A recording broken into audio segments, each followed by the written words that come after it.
Assalamualaikum warahmatullahi wabarakatuh. Selamat pagi semuanya.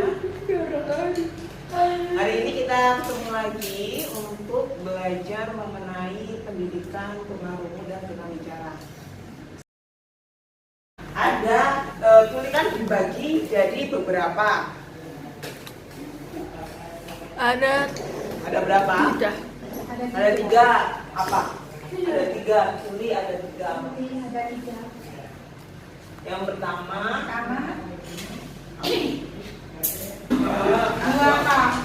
Dua apa? Tuli dibagi menjadi tiga. Kalau dibagi tiga, tuli dibagi jadi tiga. Satu tuli.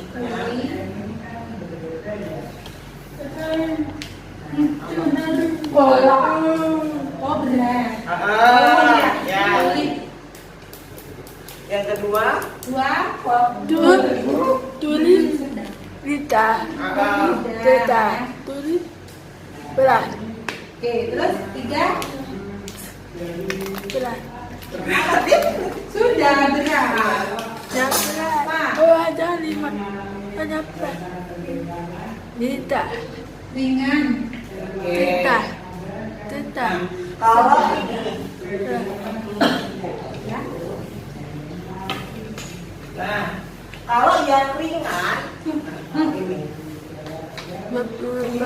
ini keluar bunyi itu 20 sampai 40 desibel.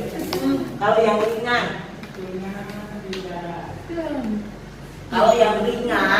20 sampai 40 desibel.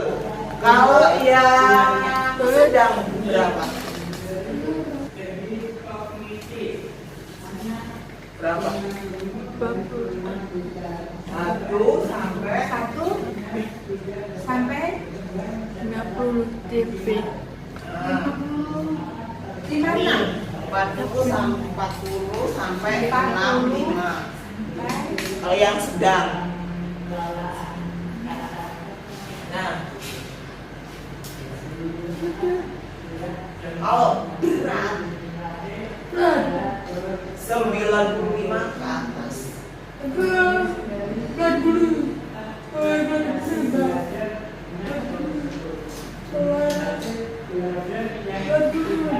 Kalian masuk yang mana? Aku nggak tidak. Sedang.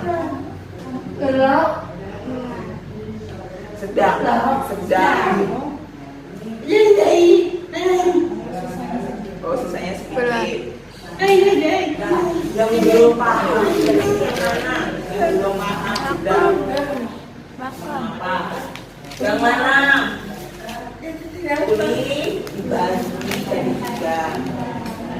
Yang ringan, sedang, sama berat. Kalau yang ringan, biasanya kalau baca ini, baca bibir, nah bisa.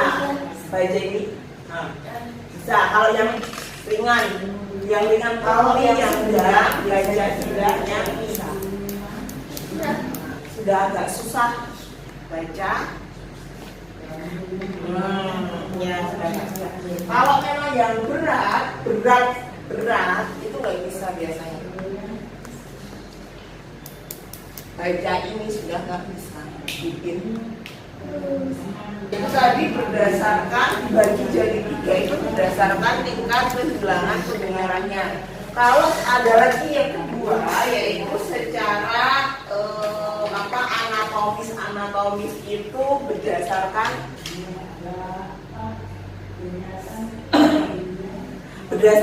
ini telinga tengah,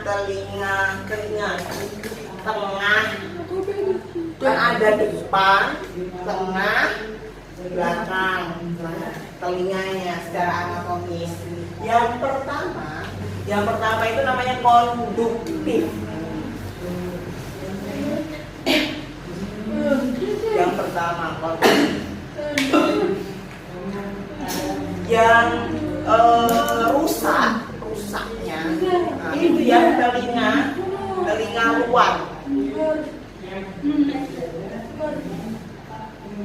Yang pertama dinamakan konduktif, yang rusak itu yang luar sendiri.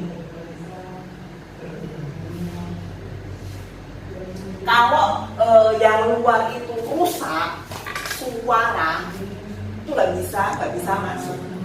Kalau yang luar rusak, suaranya itu nggak bisa masuk.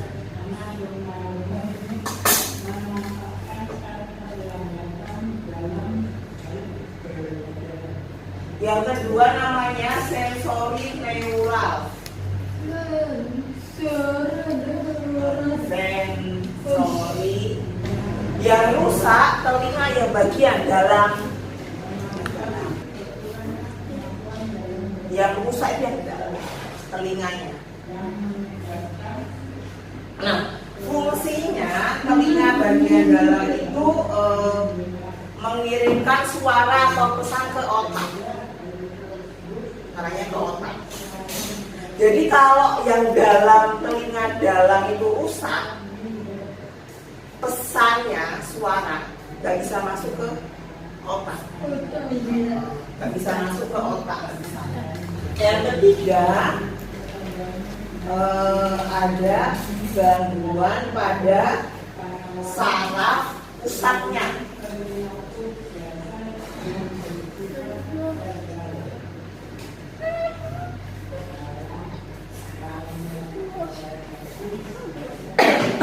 Di telinga itu kan ada saraf telinga, ada saraf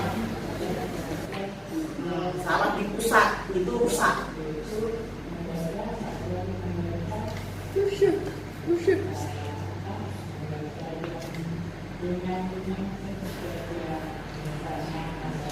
Nah ini yang dalam. Ya kayak rumah siput, tahu? Nah siput ya, rumah siput ini.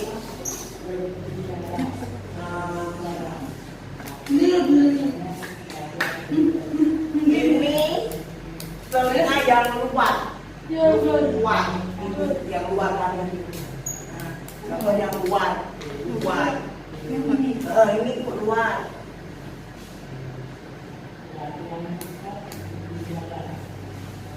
Ini yang dalam. Yang kayak rumah siput. Tengahnya kayak rumah tengah. Dalam, tengah, ini yang luar.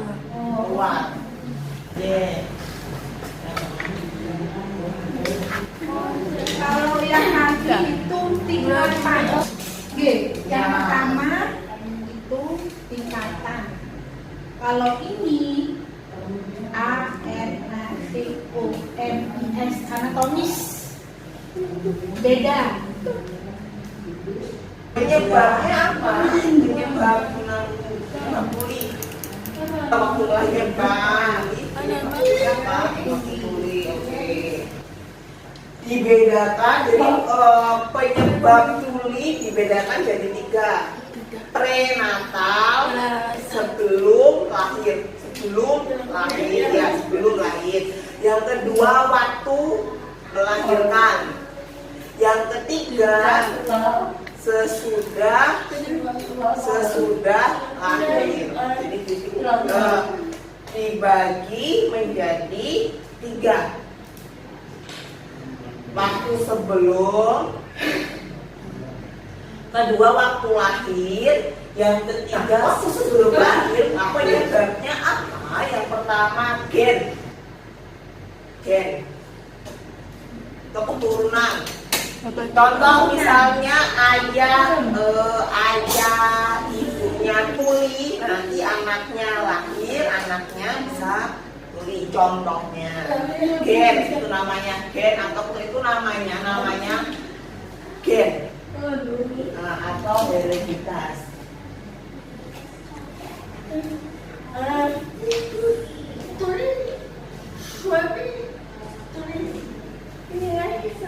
Anak bisa dengar, bisa tuli.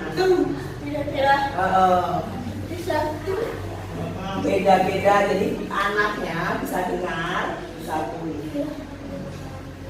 Yang kedua, karena sakit virus kucing bisa. Sakit apa? Kucingnya waktu hamil punya kucing. Nah, kalau kucingnya kotor,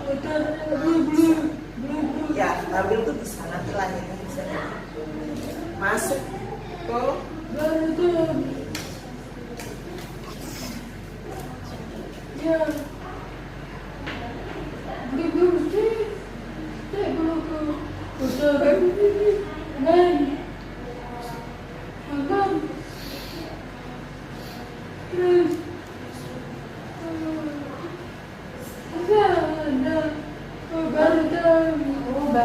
apa? Baru tahu virusnya kucing itu. Nah, makanya kalau hamil punya kucing harus yang bersih.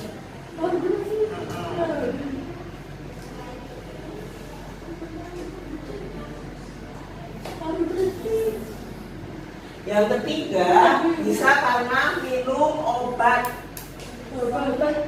keracunan obat yang beli tanpa dari dokter. Tanpa resep dokter belinya, minum obat tanpa resep dokter.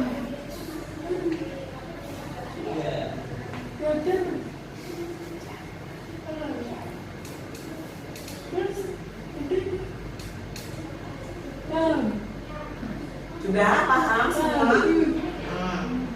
Yang kedua, waktu Natal atau waktu melahirkan. Yang kedua, Natal atau waktu lahir. Nah, biasanya bayi waktu lahir dibantu pakai tang. Kepalanya ini ditarik gini.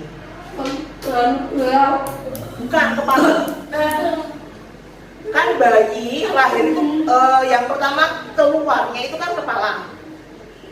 Nah, kepalanya itu disedot gini pakai tang. Tahu? Gini. Nah, kalau waktu lahir bayinya, jadi kalau caranya salah bisa menyebabkan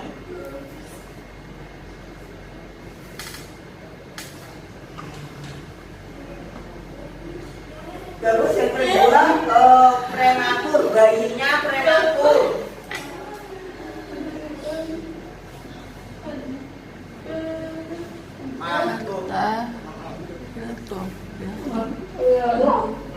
Jadi kalau bayi itu kan harusnya lahirnya 9 bulan. Nah, itu misalnya masih 7. Bayinya 7 bulan sudah lahir. Itu namanya prematur.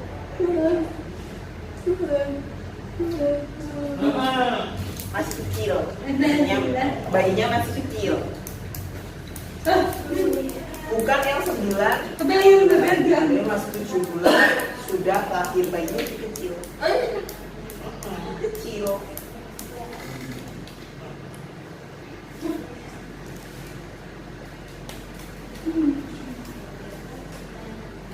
Udah paham?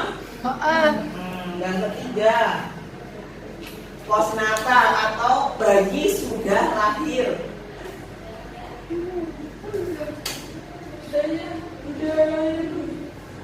Yang pertama, misalnya kena ada virus pada otaknya, namanya meningitis. Virus pada otak, virus otak, namanya meningitis.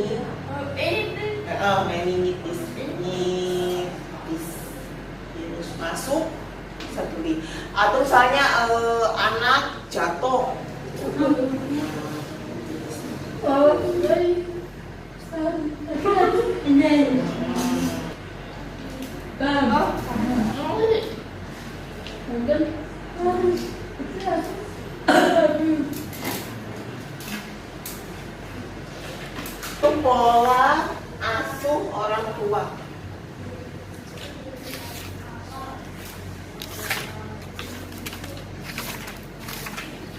Jadi nanti bagaimana cara orang tua itu mendidik anak atau mengajarkan anak yang tuli.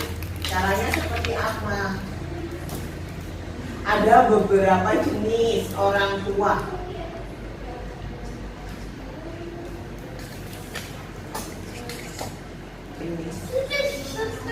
Jenis orang tua. Yang pertama itu overprotective, terlalu melindungi.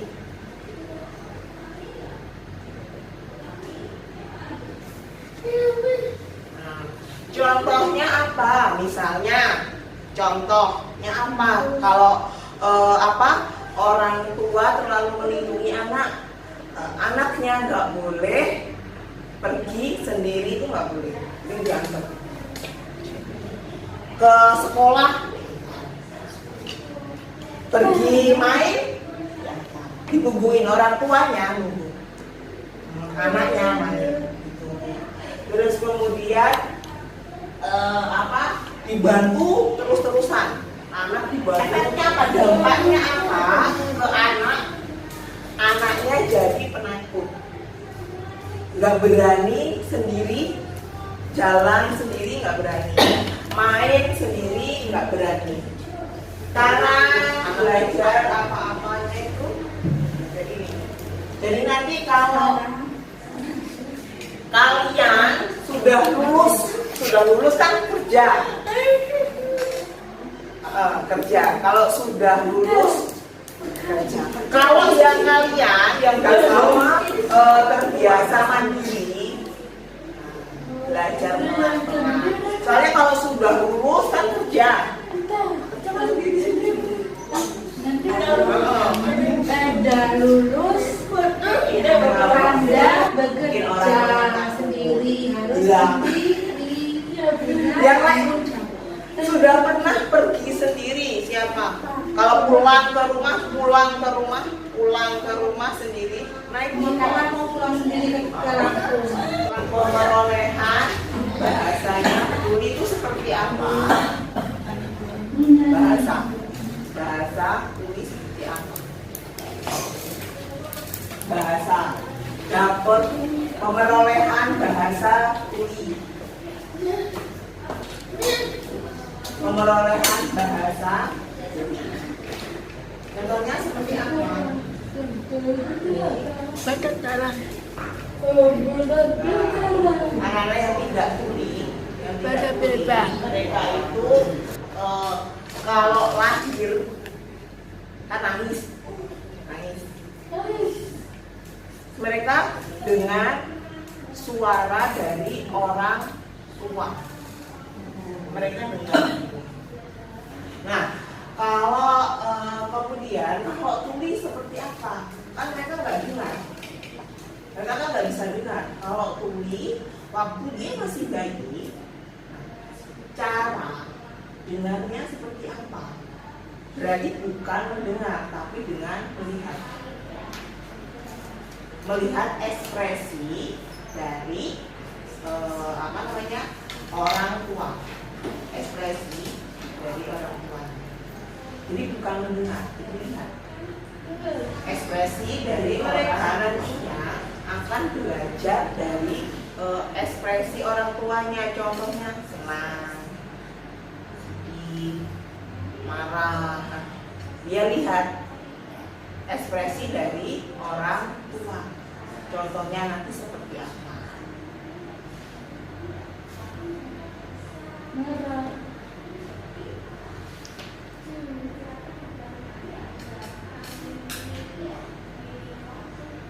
Kemudian nanti orang tuanya mengajarkan atau membantu belajar bahasa isyarat. Kalau orang misalnya tunarungu dengan dia tunarungu tapi juga autis. Jadi satu orang yang autis. Tuli juga autis. Di sekolah di SLB ada yang tuli sama autis, ada yang tuli sama tunagrahita, ada tunagrahita ada. Ini cara ngajarnya. Kalau di SLB berarti beda-beda. Yang bagus satu guru, satu siswa. Di satu-satu.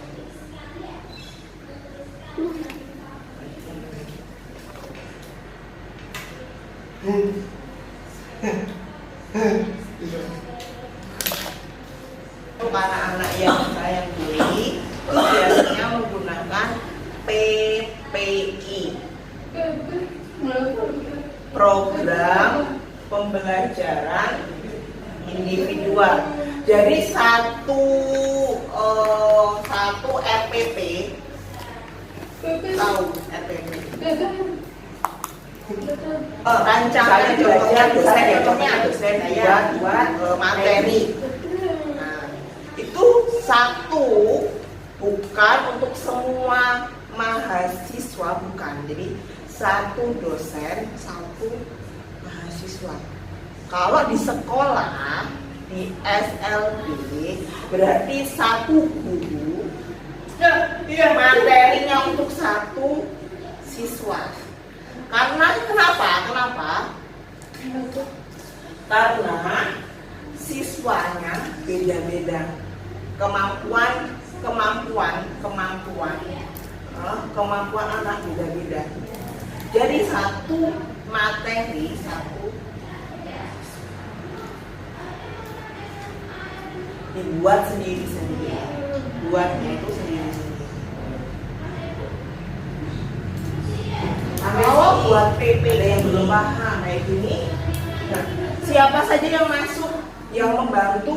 Ada guru, ada orang tua, kemudian ada psikolog, bisa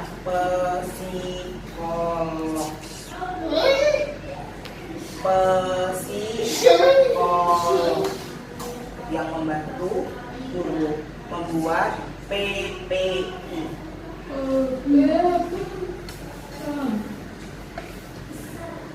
Itu kan ada GPK, guru pendamping khusus.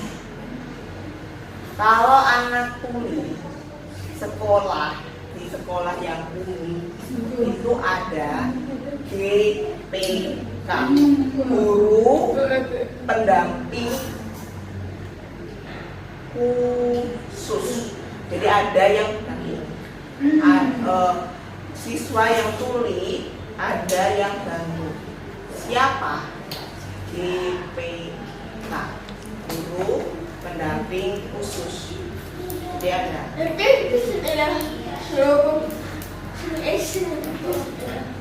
Beda. Pilih. Kalau tuli pilih salah satu, SLB atau umum. Satu pilih satu. Dia belum paham. Atau diganti yang lebih mudah. Diganti yang lebih mudah.